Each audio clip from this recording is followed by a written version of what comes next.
ॐ भूर्भुवः स्वः तत्सवितुर्वरेण्यं भर्गो देवस्य धीमहि धियो यो नः प्रचोदयात् ॐ शान्ति शान्ति शान्ति नमस्ते मेरे dear friends. I am going to give you a very important video, that is Swami Annamalai clarifies some of the doubts of the devotees.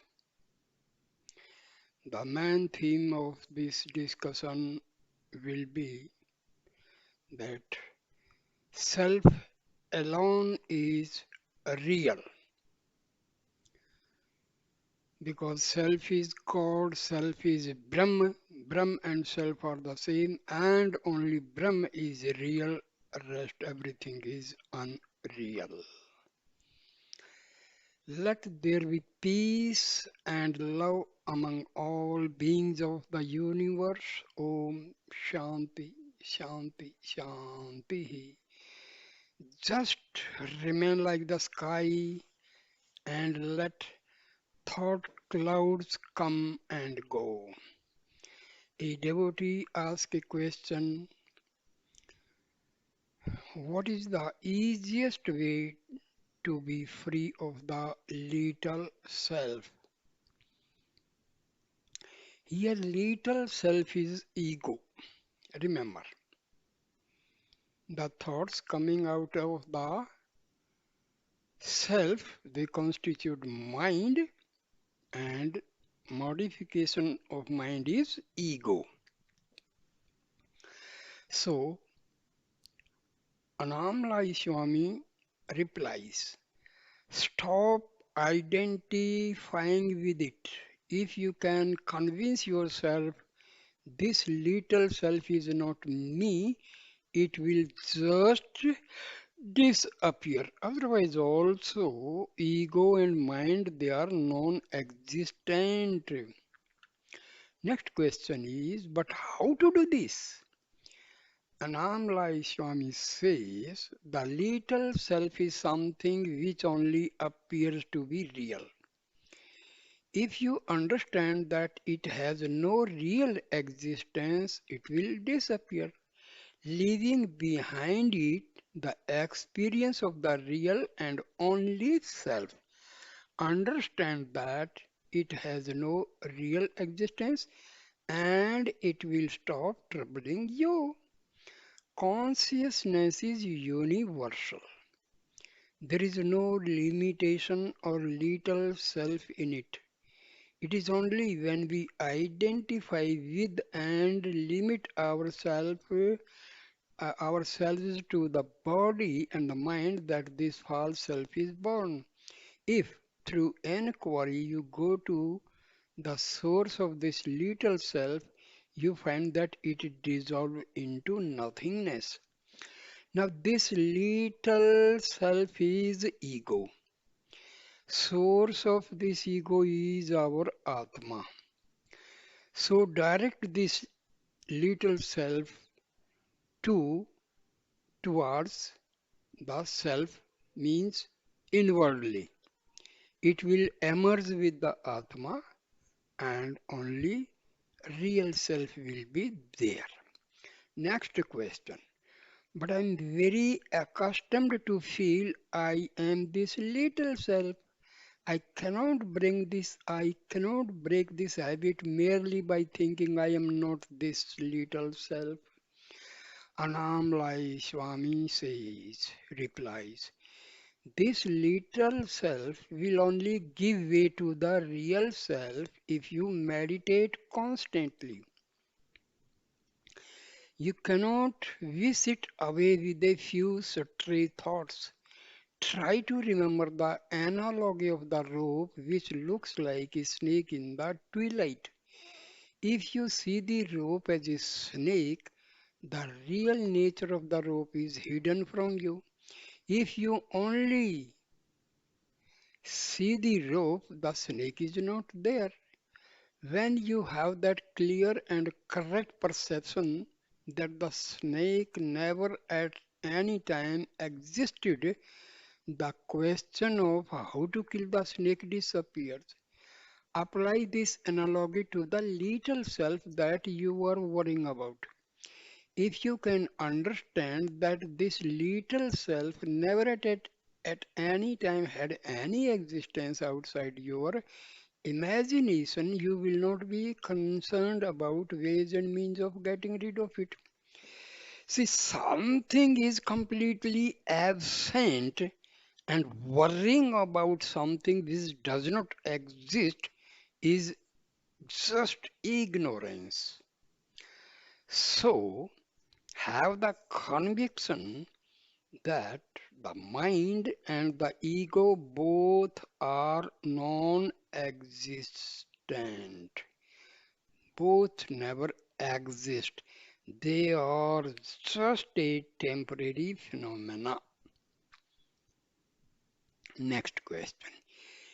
It all is very well, but I feel that I need some help. I am not sure that I can generate this understanding by myself. See, this is all due to the lack of confidence in yourself because you means your Atma. Have faith in your Atma, everything will be solved. Until unless a person lacks faith in himself, then he will always have trouble and nothing else. Annamalai Swami replies, the desire for assistance is part of your problem, not the solution. Don't make the mistake of imagining that there is some goal to be reached or attained. If you think like this, you will start looking for methods to practice and people to help you. This just perpetuates the problem you are trying to end. Instead, cultivate the strong awareness I am the self, I am that. I am Brahma, impersonal, absolute reality. I am everything. You don't need any methods to get rid of the wrong ideas you have about yourself. All you have to do is stop believing them. The best way to do this is to replace them with ideas which more accurately reflect the real state of affairs. If you think and meditate, I am the self, it will do you a lot of more good than thinking I am the little self. How can I get rid of this little self? The self is always attained.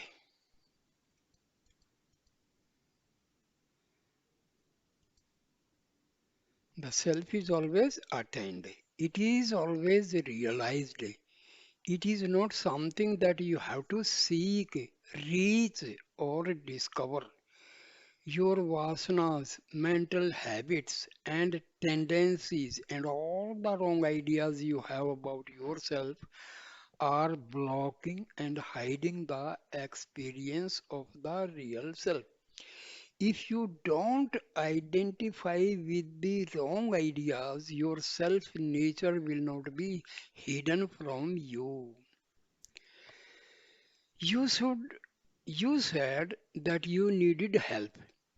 If you desire to gain a proper understanding of your real nature is intense enough, help will automatically come. If you want to generate an awareness of your real nature, you will be immeasurably helped by having contact with a jnani, realized being.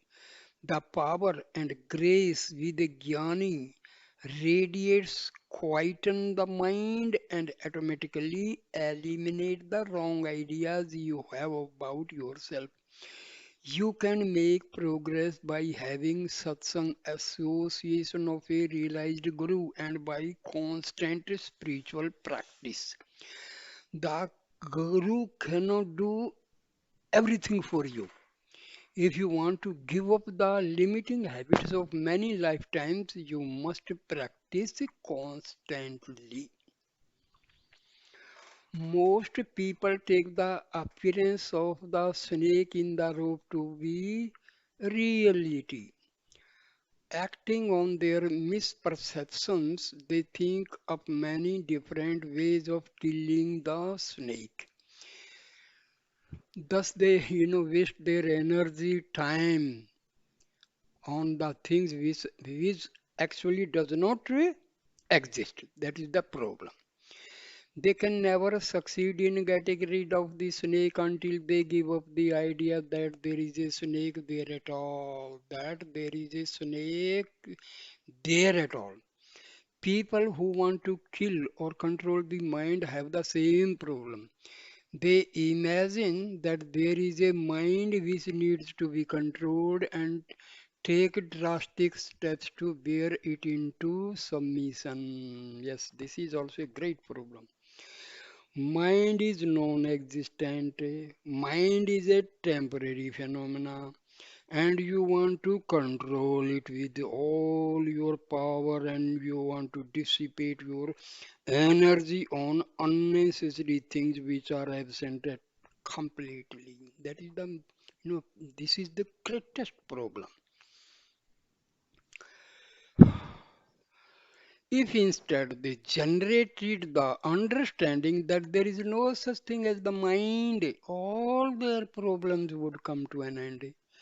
You must generate the conviction I am the all pervasive consciousness. All pervasive consciousness means Atma, in which all bodies and minds in the world are appearing and disappearing. I am that consciousness which remains unchanged and unaffected by these appearances and disappearances. Stabilize yourself in that conviction. That is all you need to do. Bhagwan Ramana Maharshi once told a story about a man who wanted to bury his own shadow in a deep pit. He dug the pit and stood in such a position that his shadow was on the bottom of it.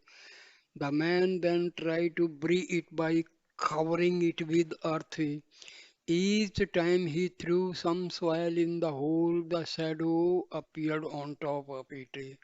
Of course, he never succeeded in bringing the shadow. Many people behave like this when they meditate. They take the mind to be real, try to fight it and kill it, and always fail because they start with failure and end is failure. Why? Because they want it to control mind which actually does not exist at all. So your starting itself is a failure. So what will be the result? If you start with failure, what will be the result? Failure only. No in between, nothing. Failure, failure started with and failure also ending with in between nothing. All you have to do is understand that it is not me. Cultivate the awareness I am the immanent consciousness means Atma. When that understanding becomes firm, the non existent mind will not trouble you. Next question is put to Swami Annamalai. I don't think that repeating I am not the mind, I am consciousness will ever convince me that I am not the mind. It will just be another thought going on within the mind. If I could experience, even for a moment, what it is like to be without the mind, the conviction would automatically come. I think that 1 second of experiencing consciousness as it really is would be more convincing than several years of mental repetitions. Annamalai Swami replies, every time you go to sleep, you have the experience of being without a mind. You cannot deny that you exist while you are asleep, and you cannot deny that your mind is not functioning while you are in dreamless sleep.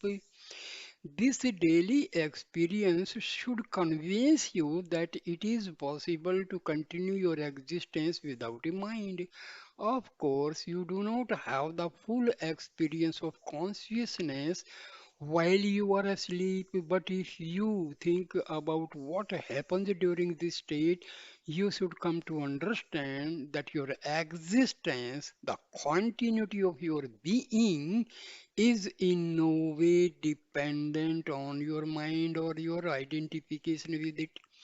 When the mind reappears every morning, you instantly jump to the conclusion, this is the real me. If you reflect on this proposition for some time, you will see how absurd it is. If what you really are only exists when the mind is present, you have to accept that you did not exist while you were asleep. No one will accept such an absurd conclusion. If you analyze your alternating states, you will discover that it is your direct experience that you exist whether you are awake or asleep. You will also discover that the mind only becomes active while you are waking or dreaming. From these simple daily experiences, it should be easy to understand that the mind is something that comes and goes. Your existence is not wiped out each time the mind ceases to function. I am not telling you some philosophical theory. I am telling you something that you can validate by direct experience in any 24-hour period of your life. Take these facts which you can discover by direct experiencing them and investigate them a little more. When the mind appears every morning, don't jump to the usual conclusion, this is me, these thoughts are mine. Instead of watch these thoughts come and go without identifying with them in any way. If you can resist the impulse to claim each and every thought as your own, you will come to a startling conclusion. You will discover that you are the consciousness in which the thoughts appear and disappear. You are allowed to run free like the snake which appears in the rope. You will discover that the mind is only an illusion which appears through ignorance or misperception. You want some experience which will convince you that what I am saying is true. You can have that experience if you give up your lifelong habit of inventing in I, which claims all thoughts as mine. Be conscious of yourself as consciousness alone. Watch all the thoughts come and go. Come to the conclusion by direct experience that you are really consciousness itself, not its ephemeral contents. Clouds come and go in the sky, but the appearance and disappearance of the clouds does not affect the sky. Your real nature is like the sky. Like space, just remain like the sky and let thought clouds come and go. If you cultivate this attitude of indifference towards the mind, gradually you will cease to identify yourself with it. Question. When I began to do sadhana, spiritual practice, everything went smoothly at first. There was a lot of peace and happiness, and jnana, true knowledge, seemed very near. But nowadays there is hardly any peace, just mental obstacles and hindrances. Annamalai Swami. Whenever obstacles come on the path, think of them as not me. Cultivate the attitude that the real you is beyond the reach of all troubles and obstacles. There are no obstacles for the self. If you can remember that you always are the self, obstacles will be of no importance. One of the Alwards, a group of Vaishnavite saints, once remarked that if one is not doing any spiritual practice, one is not aware of any mind problems. He said that it is only when one starts to do meditation that one becomes aware of the different ways that the mind causes us trouble. This is very true, but one should not worry about any of the obstacles or fear them. One should merely regard them as being not me. They can only cause you trouble while you think that they are your problems. See, our vasanas, our mind, our ego is against any attempt to go towards divinity. Mind, ego, and these vasanas are always against going towards divinity.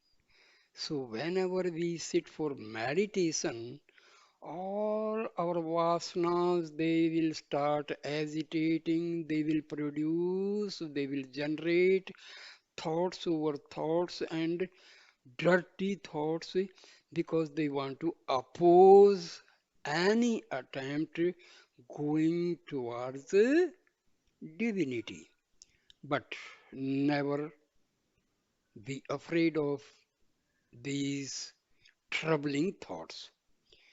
When they are in agitation, they are rising with high speed, energy, and all. That means our vasanas are going out, and a time will come they will perish forever. So don't worry. The, because more and more troubling thoughts arising out with a speed means you are on the right track. This is the progress of your meditation. So don't worry. The obstructing vasanas may look like a large mountain which obstruct your progress. Don't be intimidated by the size. It is not a mountain of rock, it is a mountain of camphor.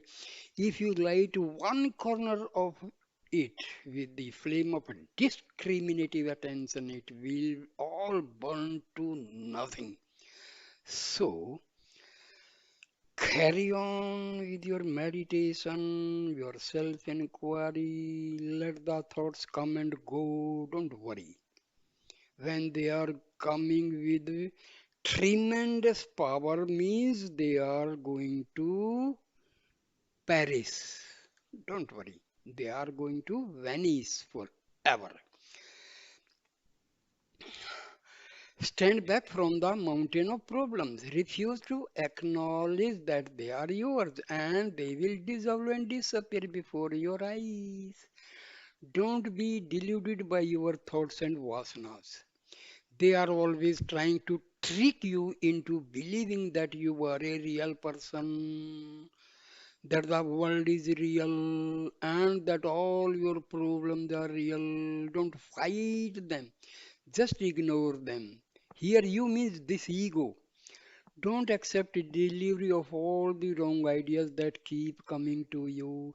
Establish yourself in the conviction that you are the self and that nothing can stick to you or affect you.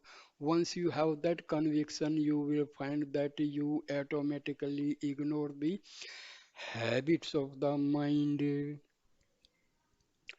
When the rejection of mental activities becomes continuous and automatic, you will begin to have the experience of the self.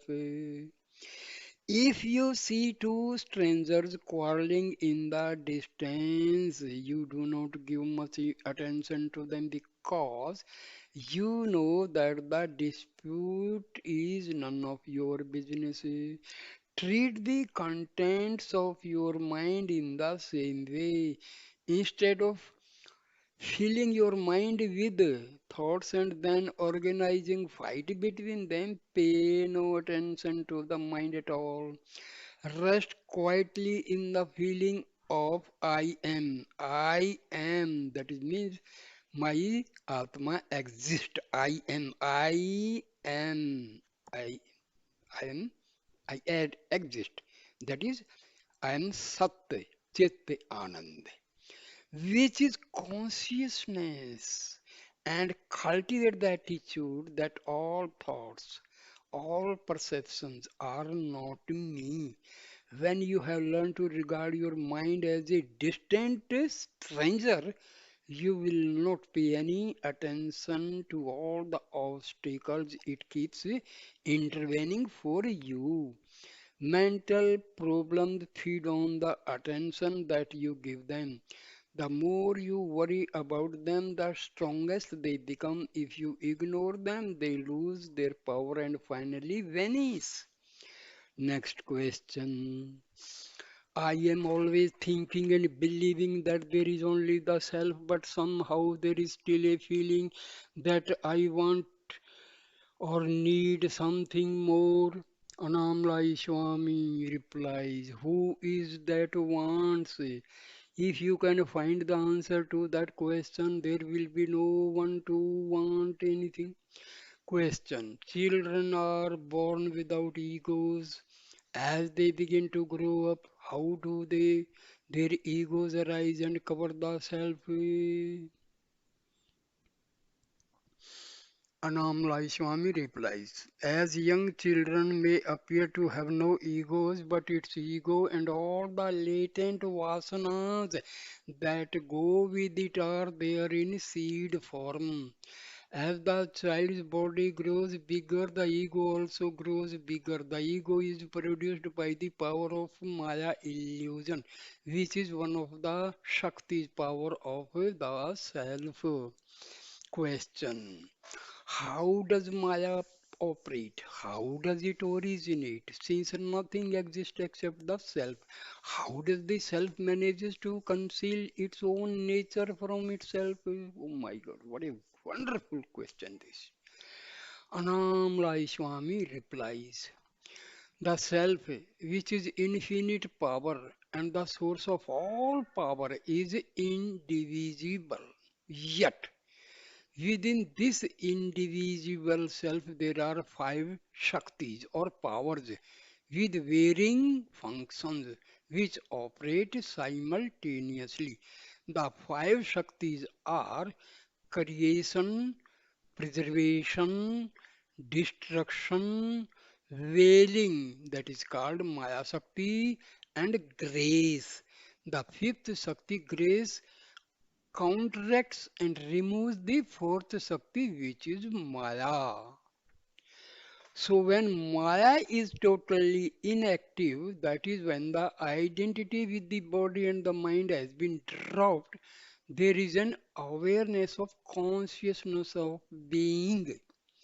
This word being is pointing towards our Atma. Remember these, there are certain words we have to understand. Being means we exist as Atma.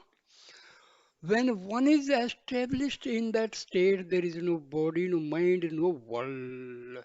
These three things are just ideas which are brought into an apparent existence when Maya is present and active.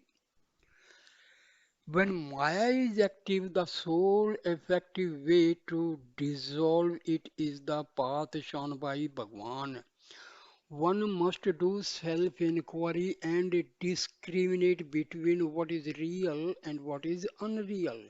It is the power of Maya which makes us believe in the reality of things which have no reality outside our imagination. If you ask what are these imaginary things, the answer is everything that is not the formula self. Anything non self is or Maya, imaginary things. The self alone is real. Everything else is a figment of our imagination. It is not helpful to inquire why there is Maya and how it operates. If you are in a boat which is leaking, you don't waste time asking whether the hole was made by an Italian, a Frenchman, or an Indian. You just plug the leak. Don't worry about where Maya comes from. Put all your energy into escaping from its effect.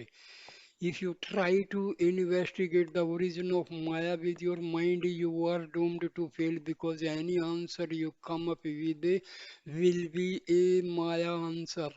If you want to understand how Maya operates and originates, you should establish yourself in the self, the one place where you can be free of it, and then watch how it takes you over time.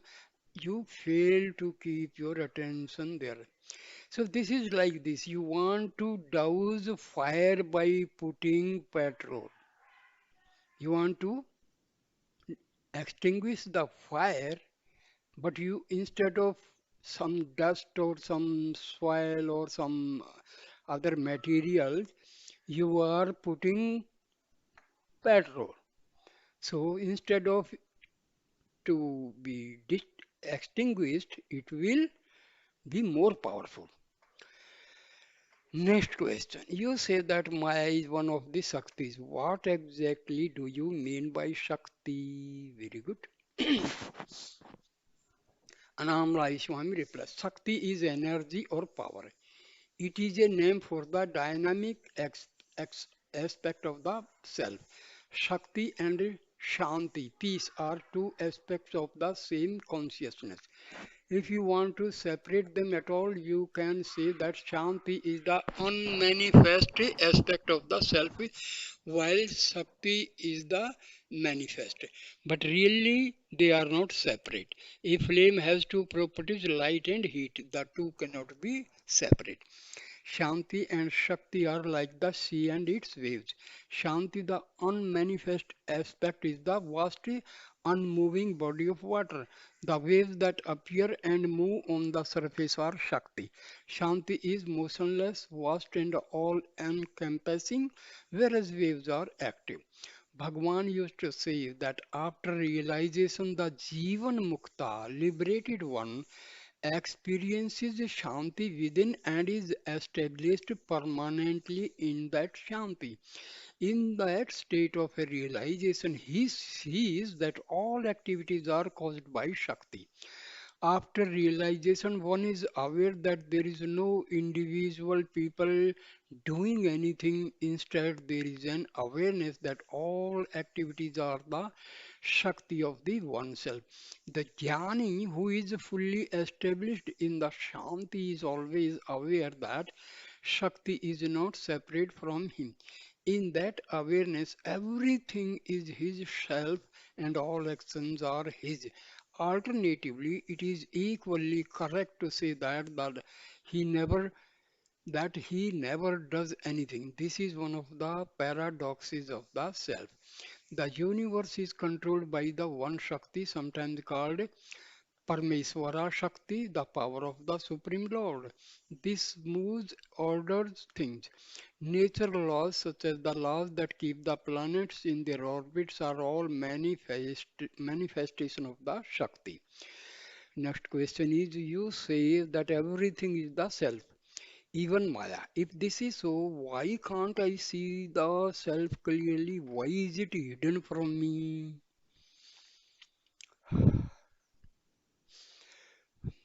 Annamalai Swami replies, because you are looking in the wrong direction. You have the idea that the self is something that you see or experience. There is not so. The self is the awareness or the consciousness in which the seeing and experiencing take place. Even if you don't see the self is still there. Bhagwan sometimes remarked humorously, people just open a newspaper and glance through it. Then they say, I have seen the paper. But really, they have not seen the paper. They have only seen the letters and pictures there on it. There can be no words or pictures without the paper, but people always forget the paper while they are reading the words. Bhagwan would then use this analogy to show that while people see the names and forms that appear on the screen of consciousness, the, they ignore the screen itself.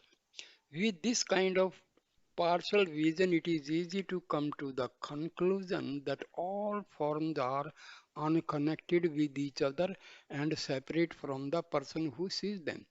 If people were to be aware of the consciousness instead of the form that appear in it, they would realize that all forms are just appearances which manifest within the one individual consciousness. That consciousness is the self that you are looking for. You can be that consciousness, but you can never see it because it is not something that is separate from you. Question. You talk a lot about vasanas. Could you please tell me exactly what they are and how they function?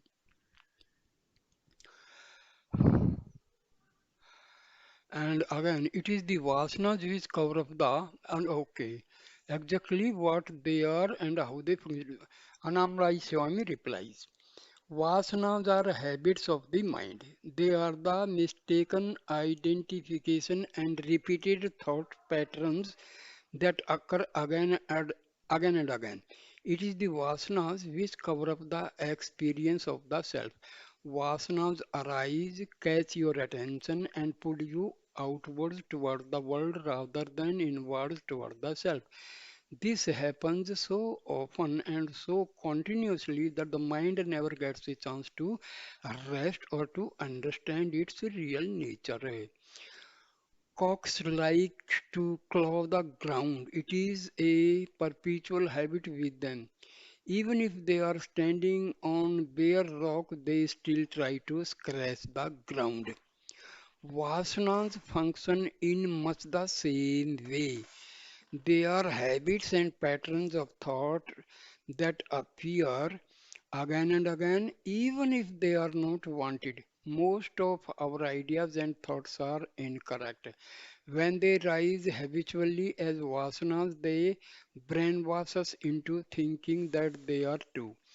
The fundamental vasanas, such as I am the body or I am the mind, have appeared in us so many times that we automatically accept that they are true. Even our desire to transcend our vasana is a vasana. When we think I must meditate or I must make an effort, we are just organizing a fight between two different vasanas. You can only escape the habits of the mind by abiding in consciousness as consciousness. Be who you are, just be still. Ignore all the vasanas that rise in the mind and instead fix your attention on the self. Next question is, Bhagwan often told devotees to be still. Did he mean be mentally still Annamalai Swami. Bhagwan's famous instruction, Summa Eru, be still, is often misunderstood. It does not mean that you should be physically still. It means that you should always abide in the self.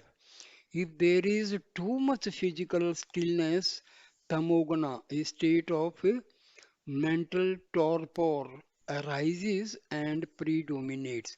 In that state, you will feel very sleepy and mentally dull.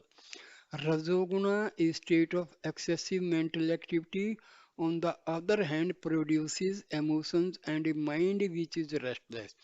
In Sattva Guna, a state of mental quietness and clarity, there is stillness and harmony. If mental activity is necessary while one is in Sattva Guna, it takes place. But for the rest of the time, there is stillness. When Tamoguna and Rajoguna predominate, the self cannot be felt. If Satoguna predominates, one experiences peace, bliss, clarity, and an absence of wandering thought. This is the stillness that Bhagwan was prescribing. Question. Bhagwan in talks with Ramana Maharshi speaks of bhoga vasanas, vasanas which are for enjoyment, and bandha vasanas, vasanas which produce bondage. He says that for the jnani there are bhoga vasanas but no bandha vasanas. Would Swamiji please clarify the difference? Annamalai Swami replies. Nothing causes bondage for the jnani because his mind is dead. In the absence of mind, he keeps himself only as consciousness. Because the mind is dead, he is no longer able to identify himself with the body. But even though he knows that he is not body, it is a fact that the body is still alive. That body will continue to live and the jnani will continue to be aware of it until its own karma, destined action is exhausted. Because the jnani is still aware of the body, he will be aware of the thoughts and vasanas that arise in that body. None of these vasanas has the power to cause bondage for him because he never identifies with them. But they do have the power to make the body behave in certain ways. The body of the jnani enjoys and experiences these vasanas, although the jnani himself is not affected by them. That's why it is sometimes said that for the jnani there are bhoga vasanas but no vasanas. The bhoga vasanas differ from jnani to jnani. Some jnani may accumulate wealth, some may sit in silence, some may study the shastras, scriptures, while others may remain illiterate. Some may get married and raise families, but others may become celibate monk. It is the bhoga vasanas which determine the kind of lifestyle a jnani will lead. The jnani is aware of the consequences of all these vasanas without ever identifying with them. Because of this, he never falls back into samsara, worldly illusion again. The vasanas arise because of the habits and practices of previous lifetimes. That's why they differ from jnani to jnani.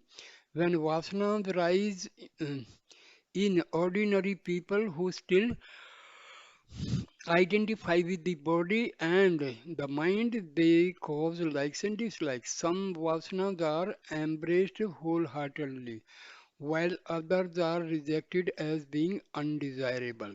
These likes and dislikes generate desires and fears, which in turn produce more karma. While you are still making judgments about what is good, that is bad, you are identifying with the mind and making new karma for yourself. When new karma has been created like this, it means you have to take another birth to enjoy it. The Jnani's body carries out all the acts which are destined for it, but because the Jnani makes no judgment about what is good or bad, and because he has no likes or dislikes, he is not creating any new karma for himself. Because he knows that he is not the body, he can witness all the activities without getting involved in them in any way. There will be no rebirth for the jnani because once the mind has been destroyed, there is no possibility of any new karma being created. There will be no rebirth for the jnani. Question. So, whatever happens to us in life only happens because of our past like and dislikes? Annamalai Swami says yes. Question. How can one learn not to react when vasanas arise in the mind? Is there anything special that we should be looking out for? Annamalai Swami says, you must learn to recognize them when they arise. That is the only way. If you can catch them each and early enough and frequently enough, they will not cause you trouble. If you want to pay attention to a special area of danger, which watch how and five senses operate. It is the nature of the mind to seek simul, uh, stimulation through the five senses. The mind catches hold of sense impressions and processes them in such a way that they produce a long chains of uncontrolled thoughts. Learn to watch how your senses behave. Learn to watch how the mind reacts to sense impressions. If you can stop the mind from reacting to sense impressions, you can eliminate a large number of your vasanas. Bhagwan never like or dislike anything. If we have likes or dislikes, if we hate or love someone or something, some bondage will be arise in the mind. Jnanis never like or dislike anything. That's why they are free of all bondage. So here ends the video. So thank you, my dear friends, for watching this video. Please subscribe my channel. Please subscribe the channel.